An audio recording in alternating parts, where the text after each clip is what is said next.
బీసీల భవిష్యత్తు కోసం మహోద్ధృత పోరాటం చేస్తామని బీసీ సంక్షేమ సంఘం జాతీయ అధ్యక్షుడు ఎంపీ ఆర్ కృష్ణయ్య తెలిపారు. ఈ నెల 14న రాష్ట్ర బంద్ ను చేపడతామన్నారు. బీసీలంతా ఏకం కావాల్సిన సమయం ఆసన్నమైందని మండలి ప్రతిపక్ష నేత మధుసూదనాచారి చెప్పారు. అటు బీసీల ఆత్మగౌరవం కోసం మరో ఉద్యమానికి సిద్ధమన్నారు మాజీ మంత్రి శ్రీనివాస్ గౌడ్. సో ఈ మేరకు హైదరాబాద్ లో సమావేశమైన బీసీ సంఘాల నేతలు తాజా పరిణామాలపై చర్చించారు. నోటిఫికేషన్ వేసినాక చేయించారు. మన వాళ్ళు అనేక చోట్ల నామినేషన్లు వేశారు.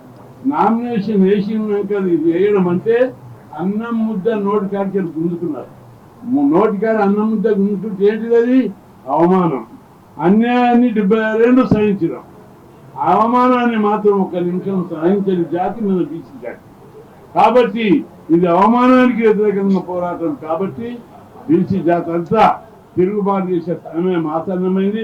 తప్పనిసరి ఎందుకు వచ్చింది 14 నాడు చరిత్రలో ఎక్కడ లేని విధంగా బంద్ జరపాలని ఈరోజు వచ్చినటువంటి బీసీ సంఘాలను విజ్ఞప్తి చేశాయి.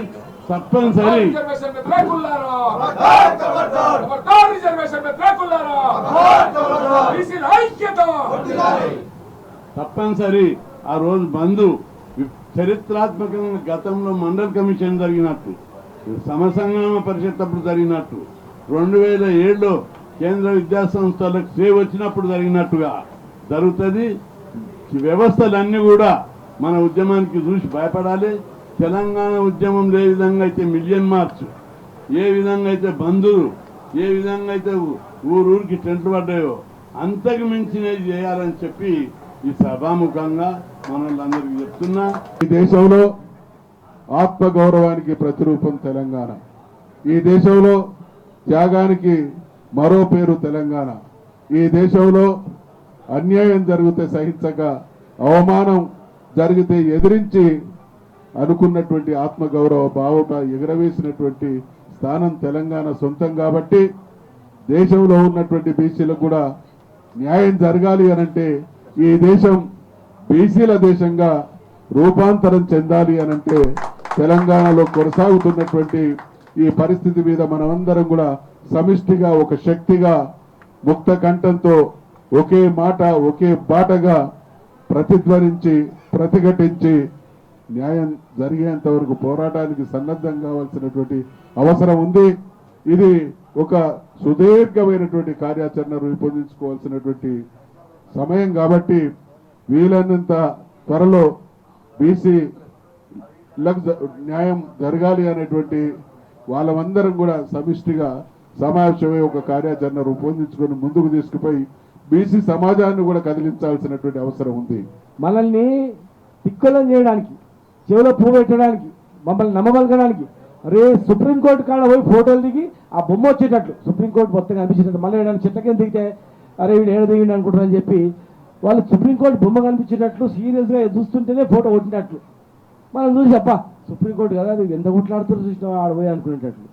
మళ్ళీ ఇక్కడ వచ్చినాక హైకోర్టులో 100 మంది అడ్వకేట్లు తీసుకొని అటు తిప్పి ఇటు తిప్పి తిరుగుతుంటే మనం అంతరం కూడా ఊర్లలో చూసినామా వచ్చేది. మొదటి నుంచి మేము చెప్తున్నాం ఖచ్చితంగా ఇది తప్పుల తడక ఉంది, మనల్ని మోసం చేస్తున్నారు అని. మా నాయకులు కూడా ఇవ్వమన్నారు, కానీ అల్టిమేట్గా మాకు అమలు కావాలని చెప్పిన అందరు కూడా, అన్ని సంఘాలు కూడా. కానీ ఇలా పోయింది. ఇవాళ మేము ఈ వేదిక ద్వారా ఈ ప్రభుత్వానికి విజ్ఞప్తి చేస్తున్నాం, మీది బాధ్యత.